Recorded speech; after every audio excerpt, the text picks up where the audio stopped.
قسەباسەکەین لە سەریان زەیەمی فستیڤالی فیلمی کوردی بەرلین کە بانمایشی فیلمی ئەزمون دە ئەگزام دەستی پێکرد و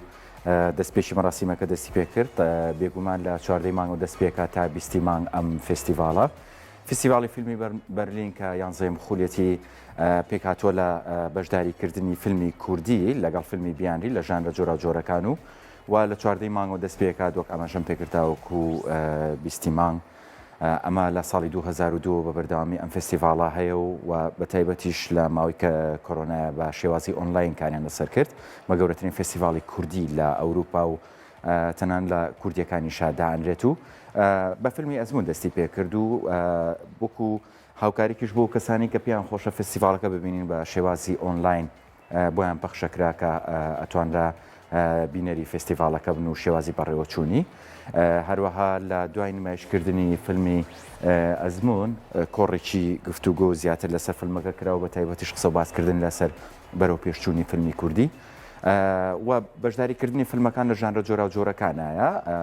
کە فیلمی چیرۆکی تایە هەروەها کورتە فیلمی تایە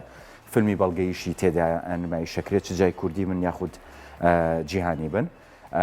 ئەوەی شانی باسە 16 مانکی ساڵەکان دەتوانن بە فڕنی بەهمەنی قوبادیش پێشکەشکرا هە لە فستیڤالەکەیە کە ئەمڕۆ 18 مانگە هێشتا دوو ڕۆژی ماوە فستیڤالەکە و هەروەها بەشێکی تایبەت کراوە بە سینەمای منداڵان و تێدا فیلمی منداڵانی تێدا نمایشەکرێ وەک هەنگاونان و هەنگایی سەرەتایی بۆ دروستکردنی فیلمی سینەمایی تایبەت بە قۆناغە جیاوازەکانی منداڵان و قۆناغانی کە پێیان تێپەڕن و جیاکردنەوەی کە بە شێوازێکی ئەکادیمی و دەرونی لایانی دەرونی قسە و باسی لەسەر کراوە. هەروەها گرنگترین شت لێرەیە ئەوەیە کە بەڵگە فیلمێک نمایشەکرێت لە سەر هەڵەبجە و منداڵەوەند بۆکانی کە کاری لەسەر کراوە کە لە دەرێنانی ئەکرەم هیدووە ئەو فیلمە بەڵگەنامەیەش ئەمڕۆ نمایش کراوە و قسە و باسی لەسەر کراوە و دیسان و گفتوگۆی لەسەر کراوەکو زۆرێک لە فیلمەکانی تر و بڕیارەکە کۆتا ڕۆژیش بیرەوەریەکانی سەربەردی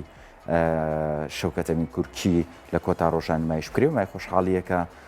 ئەو فیلمانە و کۆکردنەوەیان لە فستیڤالێکی لەم شێوێ و لە بەرلین وەکو خۆیان ئاماژەی پێکەم با گەورەترین فستیڤالی کوردی ژمارەکرێ کە لە بەرلین و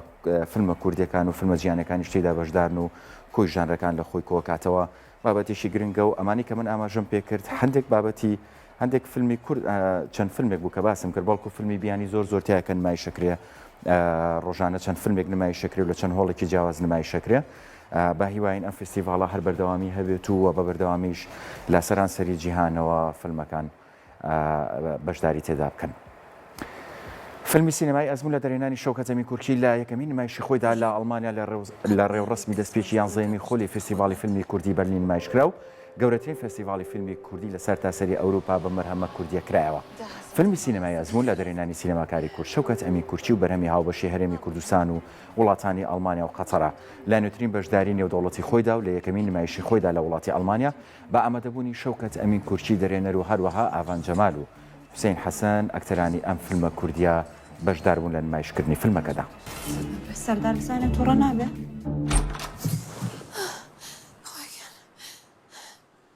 خاوەن ببینەوە زۆر سادەیە ئەوە لە ناو گەشت کە دادنێ مۆبایلەکەی تریش لە ناو جلی ژێرە دادنێ ئەگەر نەچێتە زانکۆ بێشوو بکات هەموو شتێک بێشوو بکە بڕۆ زانکۆ من دڵنیام ئەمە یارمەتی بۆ زینە بسیت ئەیا لەوانەیە تۆ بژ ئەگەدا بە فشکە ئەمیشە زۆر زەحمەتە من ناتوانم بیکەم سەرکە ئەلوشیلان بلوتوسەکەم ئیش ناکات. خاتون تۆ ئافرەتی کەس شکت پێ نابە ئەو ئاخر جارە